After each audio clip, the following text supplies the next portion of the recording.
no entendemos los tiempos de Dios, pero también no hemos entendido las fiestas del Señor, en el cual el Nuevo Testamento dice que son sombras proféticas de cosas por venir. Las profecías en las fiestas del Señor, presentado por Michael Root. Shalom, soy Michael Root y les hablo desde los jardines Ofel del Parque Arqueológico en el Monte Moriah, en la antigua ciudad de Jerusalén. Fue sobre esta cima de esa montaña donde casi todos los profetas de Israel se presentaron ante el Sanedrín, los 70 ancianos gobernantes de Israel y los escribas. La labor del Sanedrín consistía en escuchar a cualquiera que afirmase tener un mensaje del Señor, y una de las labores de los escribas era dejar constancia escrita de los mensajes, protegiéndolos hasta el momento que se demostrase si era verdadero o falso. Muchos de los profetas que recibieron revelaciones divinas y se ascendieron al monte del templo para que escuchar su mensaje, nunca salieron con vida de Jerusalén. El mensaje que proclamaron a los dirigentes religiosos y políticos de su época era tan duro que los atrincherados agentes del poder reaccionaron matando al profeta. Yeshayahu, Isaías, fue un profeta respetado en Jerusalén durante la época del rey Ezequías, y los escribas escribieron fielmente las muchas revelaciones de Isaías a lo largo de los años. Pero Isaías también ofendió a una serie de personas. Profetizó acerca de una calamidad que habría de suceder, que sería el resultado directo de que los dirigentes de Israel por quebrantar el pacto establecido por el Todopoderoso con Abraham. Cuando los dirigentes religiosos se hartaron de escuchar sus diatribas, llevaron a Isaías al valle de Cedrón, le ataron y le colocaron una sierra de leñador mohosa directamente sobre su barriga. Isaías se negó a retractarse de su mensaje, de modo que lo cortaron por la mitad. Cuando se le partió la columna vertebral, Isaías quedó muerto. Pero sus palabras siguen estando entre nosotros hoy, porque las profecías de Isaías respecto a su día y su tiempo resultaron ser verdad de una exactitud de 100%. Y aunque le mataron, sabía que a fin de cuentas habían tenido un profeta viviendo entre ellos. Isaías no solo profetizó acerca de su época, sino que además vio la venida del Mesías y sucesos que aún no habían pasado, como pueda ser que el caso de Damasco dejase de ser una ciudad habitada para quedar convertida en un montón de ruinas. Algunas de las palabras de Isaías se han cumplido ya, pero hay otras que se están cumpliendo en nuestra generación. Es posible que no nos guste todo lo que dijo, pero si hacemos caso omiso a las profecías del Todopoderoso, lo haremos a nuestro propio riesgo. Únase a nosotros en los estudios de televisión de Lester Sumrall, donde grabamos esta presentación multimedia sobre las profecías en las fiestas del Señor por el Club de la Profecía. Si ustedes nos han venido siguiendo desde el principio de esta serie de 26 partes, ya han completado ustedes Profecía Bíblica 101. Esto es Profecía Bíblica 201. Ve ahora el episodio número 15 de la serie de 26 partes sobre las profecías en las fiestas del Señor, el primer mandamiento del Mesías. No penséis. El profeta Isaías escribió por medio de revelación, acordado de las cosas pasadas de los tiempos antiguos, porque yo soy Dios y no hay otro Dios, ni nada hay semejante a mí que anuncio lo por venir desde Bereshit, desde el principio, y desde la antigüedad lo que aún no era hecho. De modo que regresamos a donde él declaró el fin desde el principio, desde Génesis, desde Bereshit. En el capítulo 1, versículo 14 leemos: Dijo luego Dios, haya lumbrera en el firmamento de los cielos para separar el día de la noche, que sirvan de señales. Y vemos en las Escrituras, como dice en los Salmos, que Él cuenta el número de las estrellas. A todas ellas llaman por sus nombres.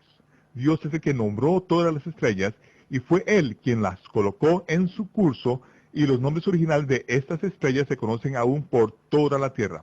Si usted fuese a China y apuntase a una de las estrellas principales y preguntara el nombre de esa estrella, se lo dirían en chino. Entonces usted preguntaría, ¿qué significa ese nombre?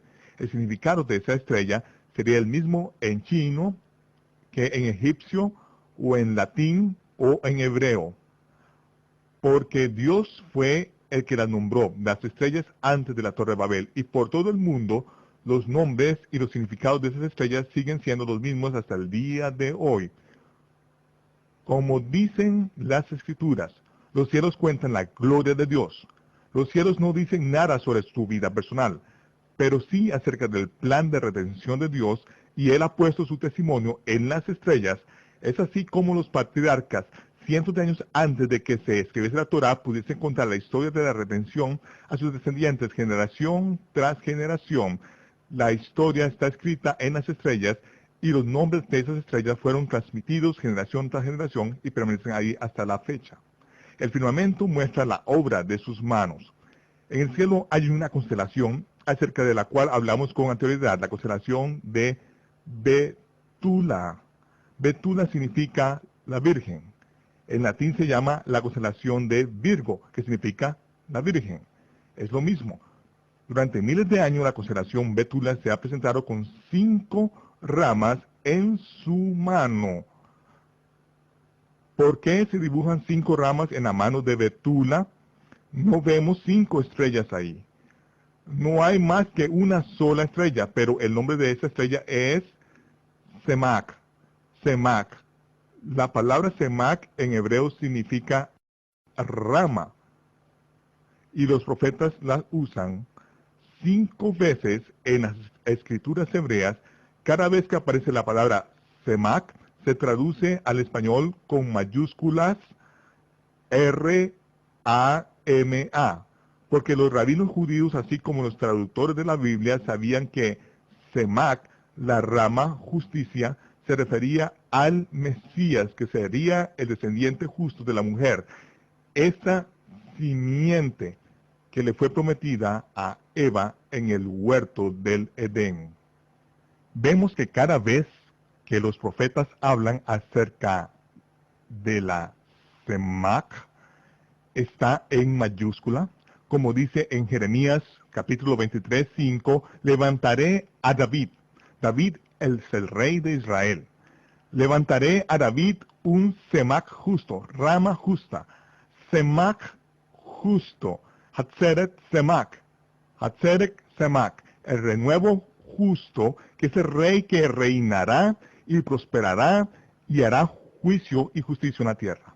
Vemos que la palabra Semak aparece 5 veces, porque están relacionadas con el ministerio del Mesías, según vemos en los 5 evangelios del Nuevo Testamento. Vemos en Mateo que él es el Semak, o la rama de justicia, que es el rey. Esto nos habla del rey del cielo, que establece las normas del reino de los cielos. En Marcos muestra la rama de justicia, que es el siervo. El siervo. No menciona antecedentes familiares, solo le muestra a él como el siervo. La expresión es directa, enseguida, inmediatamente, sin demora. Él está ocupado, está haciendo cosas. Marcos es el evangelio más corto. En Lucas es el renuevo justo, que es el Hijo del Hombre. Y esta expresión aparece por todo el evangelio de Lucas, y en Juan él es la rama de justicia, que es el sacrificio de la expiación, el Hijo de Dios. Y después, en el 5º evangelio, el evangelio de la revelación. Y sí, evangelio significa buenas nuevas, y revelación, apocalipsis, son las buenas nuevas para los que aman su venida. Él es el renuevo de justicia, que es el juez. Así que aquí tenemos los 5 Semak, sus usos y cómo aparecen en el Nuevo Testamento. Al igual que Jeremías habla sobre un renuevo justo, un rey que reinará y prosperará, en el capítulo 5 del Evangelio de Mateo, las buenas nuevas de Mateo, empezamos a leer acerca del Rey del cielo, que establece normas del reino de los cielos. Es en ese Evangelio donde vemos el nacimiento del Rey justo. En el libro de Apocalipsis, acerca del cual hablamos antes, vemos que hubo una gran señal en los cielos. Una mujer, Betula, vestida de sol, con la luna debajo de sus pies y sobre su cabeza una corona de 2 estrellas, estaba encinta, gritaba con dolores de parto, en angustia del alumbramiento. Ella dio a luz un hijo varón que va a regir a todas las naciones con varas de hierro. El primer indicio de la luna nueva apareció bajo los pies de Betula el 1 de Tishrei de 1998, es cuando la estrella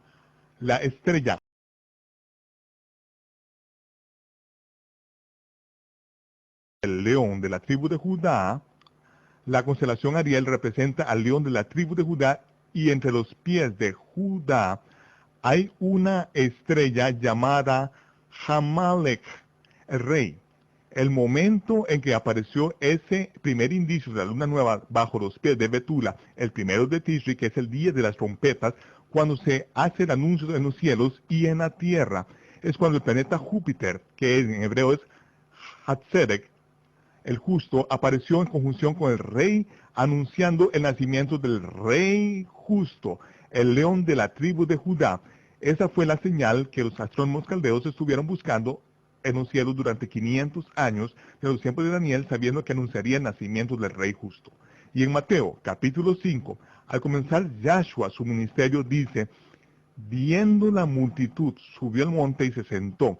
Se le acercaron sus discípulos y él, abriendo su boca, les enseñaba diciendo. Aquí nos encontramos una escena muy parecida a la que le sucedió con Moisés, que vio la zarza ardiendo y tuvo que volverse a un lado, subir al monte, y fue entonces cuando el Señor le habló a Moisés desde la zarza. De modo que al ver la multitud, Yahshua subió al monte y sus discípulos, los que deseaban escucharle, se tuvieron que volver a un lado. Entonces abrió su boca y les habló diciendo: bienaventurados los pobres en espíritu, porque de ellos es el reino de los cielos. Él empieza como el rey del cielo, estableciendo las normas del reino en los cielos, y a continuación dijo: bienaventurados los que tienen hambre y sed de justicia, porque serán saciados. La palabra saciados o llenos en griego es la palabra shortazo, que significa ser lleno hasta no tener más hambre. Si usted tiene poca hambre de la verdad y la justicia, no hará falta mucho para saciarle. Pero si tiene usted un deseo insaciable de verdad y de justicia, toda su vida será una búsqueda por seguir el camino que Dios le ha preparado, un camino que le llevará a la verdad y a la justicia. Y será usted saciado de modo que no tenga más hambre. Muchos de ustedes se han sentido como si fuesen en un gato encerrado en un cuarto lleno de perros casi toda su vida. Entre las asambleas de las que ha sido usted parte, se ha sentido fuera de lugar, como si hubiese más que eso, como si no viese usted todo, pensando que la vida es más que eso. Y el Señor le está diciendo a aquellos que están dispuestos a volverse, a los que dejarían el camino que seguía el resto del mundo, para sentarse a sus pies: seréis saciados hasta que no tengáis más hambre. Bienaventurados si tenéis hambre y sed de justicia. El tener hambre de justicia no es una maldición. El amor a la verdad es un don y usted lo ha recibido, pero muchas personas no han recibido el amor a la verdad. El amor a la verdad es un don que se ofrece a todos. ¿Quiere usted recibirlo? Cuando recibe usted ese amor a la verdad, no tiene usted nunca lo suficiente de lo que ama. Es por eso que el amor al dinero es la raíz de todos los males, porque nunca se tiene suficiente de lo que se ama. Si usted tiene hambre y sed de justicia, si usted ama la verdad, nunca tendrá suficiente de ella, pero será usted satisfecho si es preciso para ello toda una eternidad. Esa es la promesa de Dios. Y Yahshua dijo: no penséis. Continuó diciendo en Mateo 5:17. Este parece ser con frecuencia el lema de la iglesia occidental gentil. No penséis. Pero no nos detendremos ahí. Nos gusta leer todo el contexto para entender su verdadero significado. No penséis que he venido a abolir la ley, la Torá o los profetas. No he venido a abolir, sino a cumplir. Al principio de su ministerio, la primera vez que se hace a un lado y sube al monte con una multitud de personas rodeándole, empieza a fijar las normas del reino. Abre su boca y les explica, animándoles, empezando por el principio mismo diciendo: no penséis ni por un momento, por mucho que escuchéis decir a otros que he venido a destruir la Torá o los profetas. No he venido a abolir la Torá o los profetas. He venido a cumplir, para completar, para saciar. Les dijo, porque de cierto os digo que antes de que pasen el cielo y la tierra, ni una jota, ni una tilde pasará de la Torá hasta que todo se haya cumplido. Hasta que todo se haya cumplido. Así que debemos de preguntarnos, ¿acaso ha pasado el cielo y la tierra? No, eso es evidente al llegar a este punto. Pero ahora debemos preguntarnos, ¿se ha cumplido toda la Torá y los profetas? He oído decir a algunos que se ha cumplido toda la Torá y los profetas. Vemos lo que dicen las Escrituras al respecto, porque Yahshua hace una advertencia bastante severa aquí, de manera que cualquiera que quebrante uno de esos mandamientos muy pequeños, de que está hablando, de los mandamientos en la Torá y los profetas, cualquiera que quebrante uno de esos mandamientos muy pequeños, así enseña a los hombres muy pequeños será llamado en el reino de los cielos. Pero cualquiera que los cumpla y los enseñe, ese será llamado grande en el reino de los cielos. No hay duda que no será llamado grande en el planeta Tierra, de modo que tendrá usted que esperar hasta el cielo para alguien le llame grande, así que preguntarnos, ¿se ha cumplido toda la Torá y los profetas? Volvamos al libro de Lucas para comenzar este emocionante viaje. Yahshua estaba en el desierto siendo tentado por el demonio. Él venció las tentaciones y regresó del desierto. Se informó que se difundió su fama de Jesús, Yahshua, por toda la tierra de alrededor. Enseñaba en las sinagogas de ellos y era glorificado por todos. ¿Pero qué fue lo que motivó su fama? Cuando iba a sus sinagogas, abría y explicaba la Torá de modo que la entendiesen. Entre los judíos, siempre ha habido espacio de sobra en desacuerdo y para discutir acerca de la Biblia. Y la correcta interpretación de las Escrituras, se dice que con frecuencia si hay dos judíos en un cuarto habrá al menos tres opiniones. Y es verdad, porque con frecuencia no están de acuerdo y a veces los argumentos son bastante acalorados, pero al fin del argumento es cuando venga el Mesías, él interpretará la Torá. Y eso es suficiente. Es posible que tengamos diferentes opiniones sobre muchos temas y si usted y yo no podemos encontrar algo en lo que no estemos de acuerdo durante los primeros 3 minutos de conocernos, ninguno de los dos es demasiado inteligente. Pero no es nuestro propósito no estar de acuerdo el uno con el otro. Nuestro objetivo es entender y aprender el uno del otro y descubrir la provisión mutua que podemos. Reconocemos que los israelitas entendían que cuando viniese el Mesías, él interpretaría la Torá. Y vemos que cuando Yahshua iba y enseñaba en las sinagogas, el pueblo entraba y le escuchaba. Al interpretar la Torá, ponía al descubierto las normas y ordenanzas, las doctrinas y los mandamientos de los dirigentes religiosos de su época. Los ponía al descubierto a fin de revelar el corazón de la Torá, no la letra de la ley, sino el corazón de la Torá, las cosas que Dios realmente deseaba que su pueblo entendiese, eliminando las cargas entre ellos que se veían liberados después de haber estado bajo la doctrina, los mandamientos y las presiones religiosas que los hombres estaban ejerciendo sobre ellos con el fin de controlarles. Se habían criado en un sistema religioso que, hiciesen lo que hiciesen, hacía imposible cumplir todas las normas y las ordenanzas. Recuerde las palabras de Yahshua. A los dirigentes religiosos atan cargas pesadas y difíciles de llevar y las ponen sobre los hombros de los hombres, pero ellos ni con un dedo quieren moverlas. Están controlando, manipulando, intimidando a otros y esto tiene que acabar. Las gentes le escuchaban enseñar en las sinagogas y su fama se difundió por todos los alrededores. El común del pueblo le quería. Él entraba en una sinagoga y les enseñaba en el sábado. A la semana siguiente iba a la próxima ciudad y les enseñaba. Y la gente dejaba sus sinagogas a la semana siguiente para seguir en la próxima ciudad, abarrotándose en una sinagoga en la que había el doble de gente, el rabino local en Nazaret, donde Yahshua,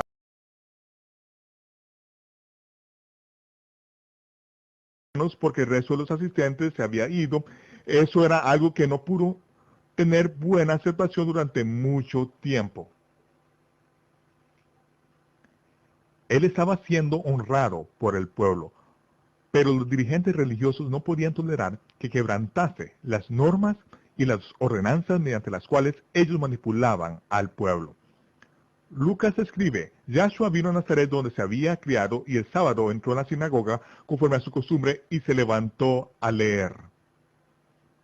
Bueno, supongo que eso resuelve el gran problema que ha estado circulando por el mundo respecto a las pulseras y camisetas que dice WWJD, ¿qué haría Jesús?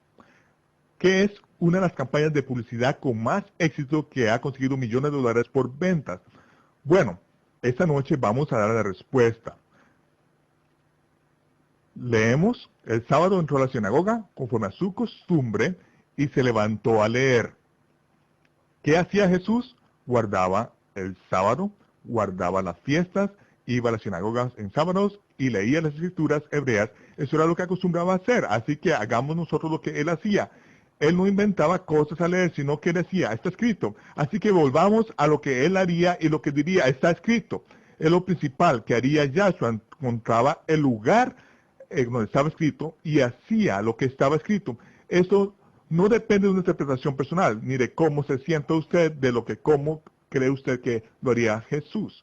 Cómo lo interpretó, está escrito. Así que el sábado entró a la sinagoga y se puso en pie para leer. Se le dio el libro del profeta Isaías, que es el rollo del profeta Yeshayahu.